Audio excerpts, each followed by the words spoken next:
I got so much motherfucking design on right now.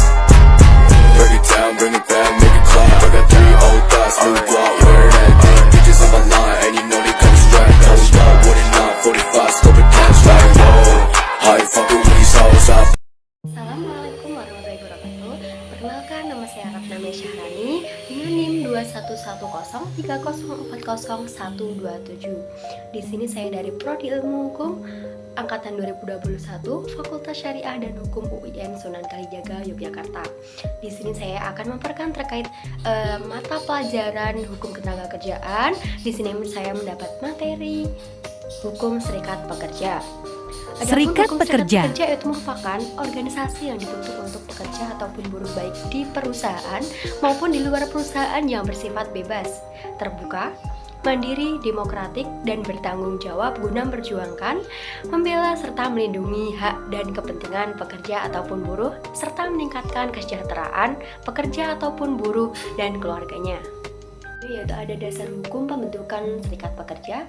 Untuk yang pertama yaitu Undang-Undang Dasar 1945 Pasal 28, dan yang kedua yaitu Undang-Undang Nomor 14 Tahun 1969 tentang ketentuan-ketentuan pokok mengenai ketenagakerjaan, dan yang ketiga yaitu Undang-Undang Nomor 18 Tahun 1956 tentang hak berorganisasi dan berunding bersama, dan yang keempat ada Surat Keputusan Menteri Tenaga Kerja Nomor 1109 Tahun 1986, dan yang keenam ada UU-TK nomor 13 tahun 2013 tentang ketenagakerjaan, dan yang ketujuh yaitu ada Kepmen nomor 16 tahun 2001 tata cara pencatatan SP/SB, dan yang ke-8 yaitu ada Surat Dirjen PHI tentang tata cara pencatatan SP/SB, dan yang ke-9 yaitu Konvensi ILO nomor 87 kebebasan berserikat dan perlindungan hak untuk berorganisasi, dan yang terakhir yaitu ada Konvensi ILO nomor 98 tentang dasar-dasar pada hak untuk berorganisasi untuk berunding bersama. Dalam serikat pembentukan serikat pekerja yaitu ada 10. Yang pertama yaitu serikat pekerja ataupun serikat buruh dibentuk oleh sekurang-kurangnya 10 orang pekerja ataupun buruh. Yang kedua yaitu pekerja ataupun serikat buruh berhak membentuk dan menjadi anggota federasi serikat pekerja ataupun serikat buruh. Dan yang ketiga yaitu federasi serikat pekerja ataupun serikat buruh. Dan yang ketiga ada serikat pekerja ataupun serikat buruh dibentuk oleh sekurang-kurangnya 5 serikat pekerja ataupun serikat buruh.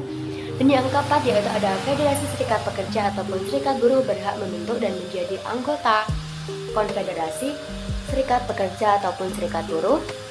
Dan yang kelima yaitu ada konfederasi serikat pekerja ataupun serikat buruh dibentuk oleh sekurang-kurangnya 3 federasi serikat pekerja ataupun serikat buruh. Dan yang keenam ada penjenjangan organisasi serikat pekerja ataupun serikat buruh diatur dalam anggaran dasar dan anggaran rumah tangganya. Yang ketujuh itu ada serikat pekerja ataupun serikat buruh federasi konfederasi serikat pekerja ataupun serikat buruh dibentuk atas kehendak bebas pekerja ataupun buruh tanpa tekanan dan campur tangan pengusaha, pemerintah, partai politik, dan pihak manapun.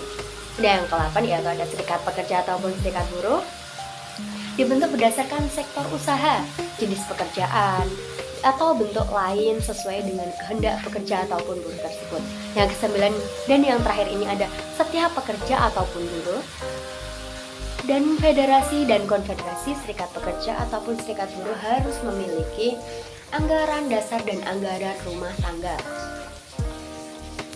Maksud dan pendirian serikat pekerja yaitu yang pertama melindungi dan membela hak dan kepentingan pekerja, dan yang kedua yaitu memperbaiki kondisi-kondisi dan syarat-syarat kerja melalui perjanjian kerja bersama dengan manajemen ataupun pengusaha pekerja milik pekerja tersebut, dan yang ketiga yaitu mengupayakan agar manajemen ataupun pengusaha mendengarkan dan pertimbangkan suara atau pendapat serikat pekerja sebelum membuat keputusan. Prinsip serikat pekerja ada 5 yaitu yang pertama sukarela, permanen, dan yang kedua yaitu kemandirian, dan yang ketiga demokratik, dan yang keempat persatuan, dan yang kelima solidaritas.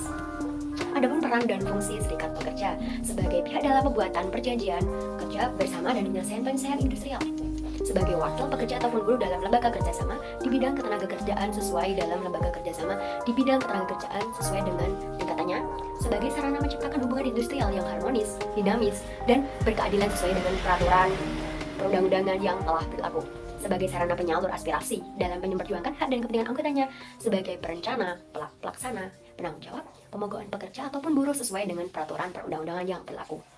Sebagai wakil pekerja ataupun buruh dalam perjuangan kepemilikan saham di perusahaan. Adapun hak serikat pekerja, yaitu yang pertama ada membuat perjanjian kerja bersama dan membuat perjanjian kerja bersama dengan pengusaha, mewakili pekerja ataupun buruh dalam penyelesaian industrial.